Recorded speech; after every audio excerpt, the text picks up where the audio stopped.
I'll be out here for a second. It's raining. I'm on exit 5 off of Interstate 26 heading south into South Carolina. There it is right there. That's exit 5. There's another Maverick truck. We're everywhere.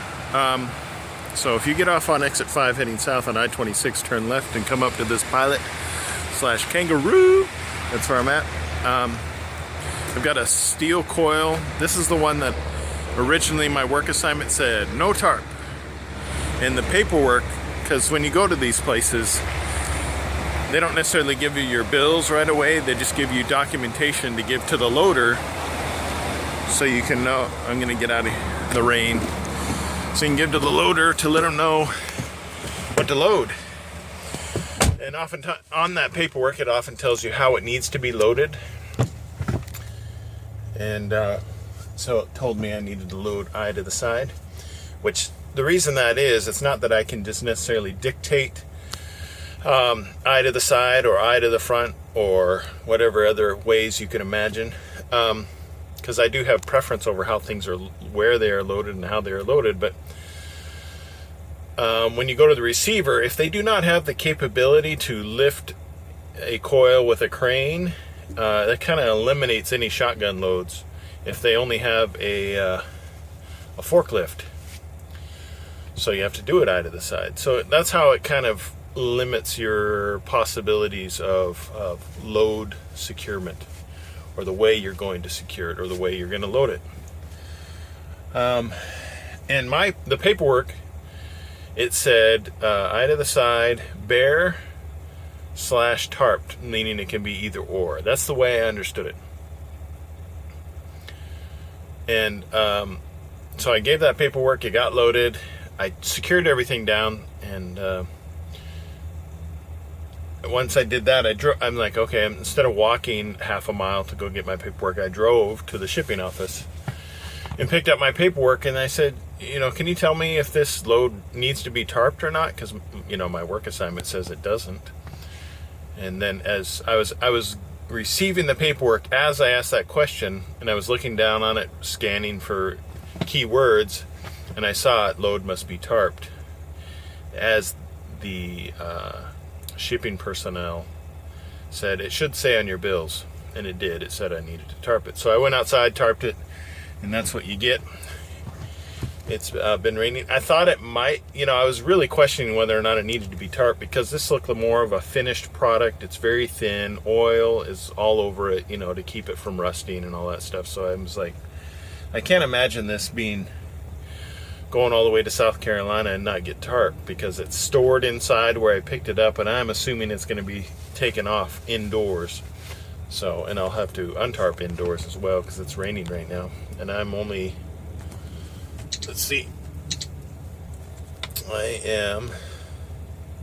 shouldn't be very far, recalculating, 2 hours away. Proceed to the highlighted route From where I'm going to deliver.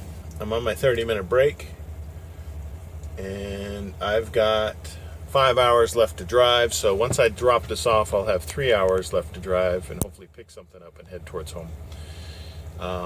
I'm either having a heart attack right now, or I injured my, some kind of muscle strain. But anytime I feel left arm / left shoulder blade pain, after you've been in the medical field for as long as I have, you start, overthinking things. And so I if this video actually gets posted, then it probably wasn't a heart attack, and I'm okay. But if you never see this, this might be my final video. I don't know. It's just, I don't like body pain. I know I'm getting older, and I miss being 22, but this is a bit ridiculous. I still do many of the things I could do when I was younger, but my body seems to pay the price for doing like normal stuff, like waking up, sitting up in bed. You can injure yourself, or rolling over in the middle of the night and be like, ow, I pulled a muscle.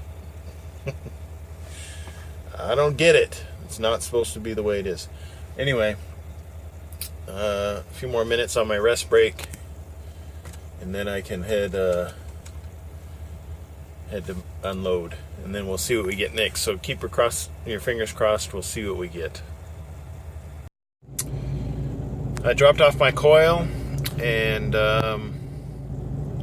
they don't have anything this evening. I've got 2 hours left on my driving clock, so I could have gone kind of somewhere, but I guess they didn't have anything today, and they're hoping they'll have something for me tomorrow morning. That'll head towards my home. It is 12 from this point, right where I'm at. It's over 12 hours to get home, so that means if I'm going home, it will be arrival on Saturday.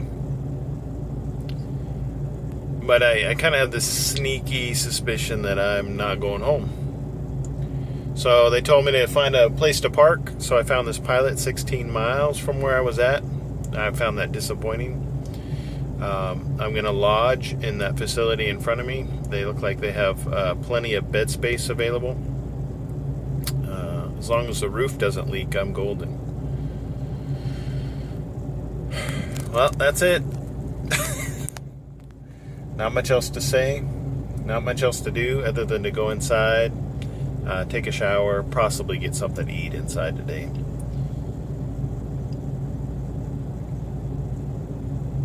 Yeah. I don't know what to say about tomorrow. I think no matter what, there is the possibility that I will get a Tuesday delivery because I'll be guaranteed to get home on Saturday if they give me something at all. But I've only done one Tuesday delivery after a weekend in my 2.5-year career, so I'm not gonna, bet the farm on that one.